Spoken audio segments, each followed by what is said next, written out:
Hi guys, in this video I'll talk about total internal reflection. In short, it is called TIR. It takes place when ray is moving from denser to rarer only. ये सिर्फ तब होता है जब रे denser से rarer जा रही है. ओके, ध्यान रखें. When angle of incidence at the denser medium is greater than theta c, a critical angle, I'll explain it more, then this total internal reflection will occur. Incident rays reflected back to the denser medium without going to the rarer medium. That process is called total internal reflection. This is the best kind of reflection with no energy loss. Okay, so all the energy is reflected back, we can say. So what is this theta c? Theta c is basically angle of incidence, is angle of incidence at denser medium, angle of incidence at denser medium, such that angle R, angle of refraction, is 90 degree. Okay, so this is the definition of theta c. So now we'll plot deviation versus I graph and also find the maximum deviation in this case. Again, the ray is moving from rarer or denser to rarer. Okay, so first of all calculate theta c. Theta c is how much? You can say theta c is the angle of incidence when angle R is 90 degree. So let's calculate sin theta c. Sin theta c by sin 90 is mu of rarer by mu of denser. So that is nothing but mu of rarer 1 by root 2. So sin theta c is simply mu r by mu d, which in this case is 1 by root 2. So theta c is 45 degree. Okay, so we can say when angle of incidence is less than, again, if I is less than or equal to theta c, then refraction, it implies deviation will be I minus r mod. But if I is greater than theta c, it implies TIR, total internal reflection. In that case, deviation will be simply 180 minus 2i. That is the expression for deviation in reflection. So the graph will be like this. For zero angle of incidence, the deviation is 0 and deviation increases with increase in angle of incidence till theta c. This is angle I and this is deviation. And suddenly deviation increases and start decreasing and become 0 at pi. Okay, so this is theta c. This is case of TIR when angle is greater than theta c, and this is simply refraction.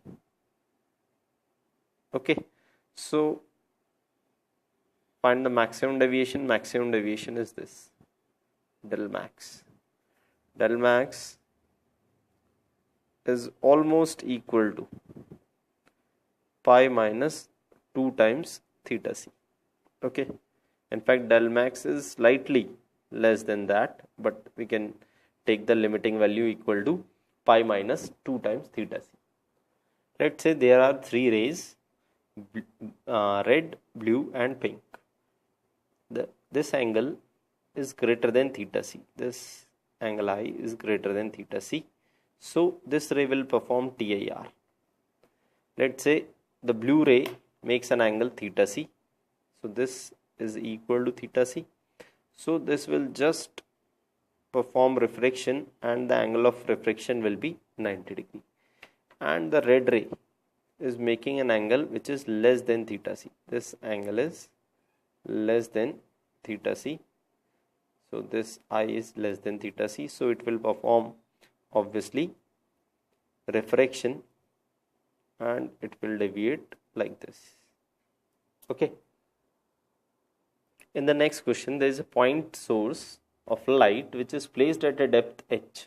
We have to find the radius of circle from which the light will come out.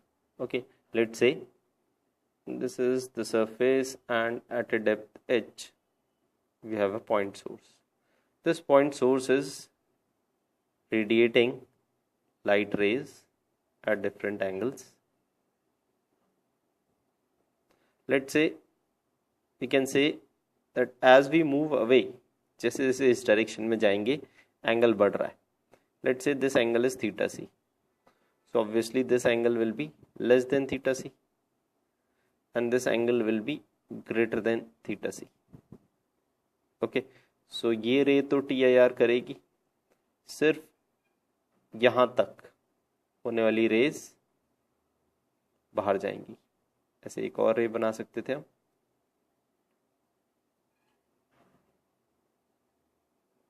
Okay, so similarly आप यहाँ भी एक रे बना सकते हैं जो कि सेम थीटा सी एंगल पर होगी.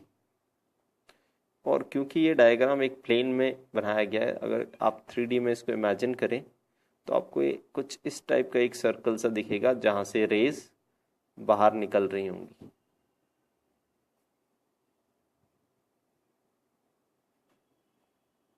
ओके, तो इस सर्कल की रेडियस आपको बतानी है जो कि इस नॉर्मल से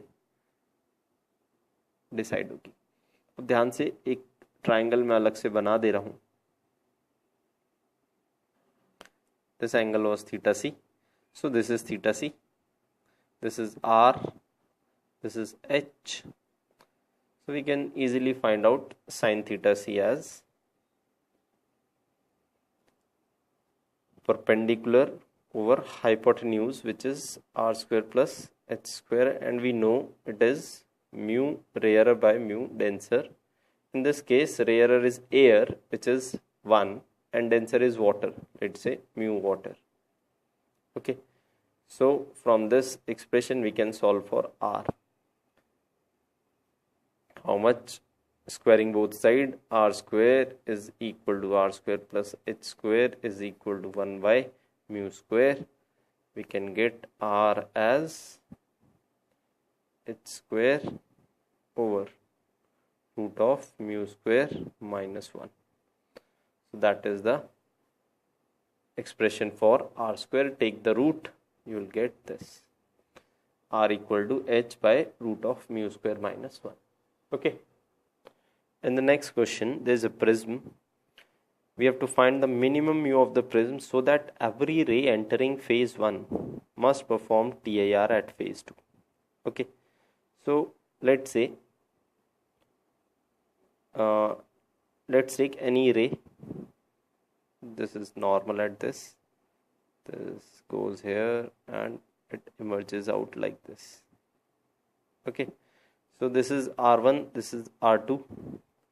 We can easily prove that this was 90, this is 90 minus R1, and this is 90 minus R2, this angle. Okay, so we can say 90 minus R1 plus 90 minus R2 plus 90 is 180. So R1 plus R2 is nothing but 90, or A, which is the apex angle. Okay, we'll prove this again in prism video. तो R1 plus R2 की value 90 है. Okay, then we can say R1 max. R1 max can be when I will be max, I max, और I max क्या हो सकता है? 90. It implies R1 max is nothing but theta c. Okay, R1 max is nothing but theta c. जैसे जैसे आप I बढ़ाते हैं आप R1 बढ़ाते हैं. I की वैल्यू ज़्यादा से ज़्यादा 90 हो सकती है, सो R1 की वैल्यू ज़्यादा से ज़्यादा थीटा सी हो सकती है. Similarly R2 for TIR, R2 for TIR should be greater than how much? Theta c. And we have r1 plus r2 is 90, implies 2 theta c. We have replaced r1 as this, and 2 theta c should be r2 is greater than this, so we can say r1 plus r2 is greater than theta c, so 2 theta c, so 2 theta c is less than 90 degree. Simple सी बात है, देखो r1 तो theta c है, r2 जो है वो theta c से बड़ा है, ठीक है, r2 थीटा c से बड़ा है। तो अगर मैं r1 प्लस r2 जो कि 90 है उसको बोलूँ, पक्की बात है वो 2 थीटा c से बड़ा होगा, तो हम बोल सकते हैं theta c should be less than 45। Limiting case आप इक्वल ले लो, theta C equal to 45, so mu की वैल्यू आ गई, sine theta C is equal to 1 by mu, which is mu equal to √2 is the answer.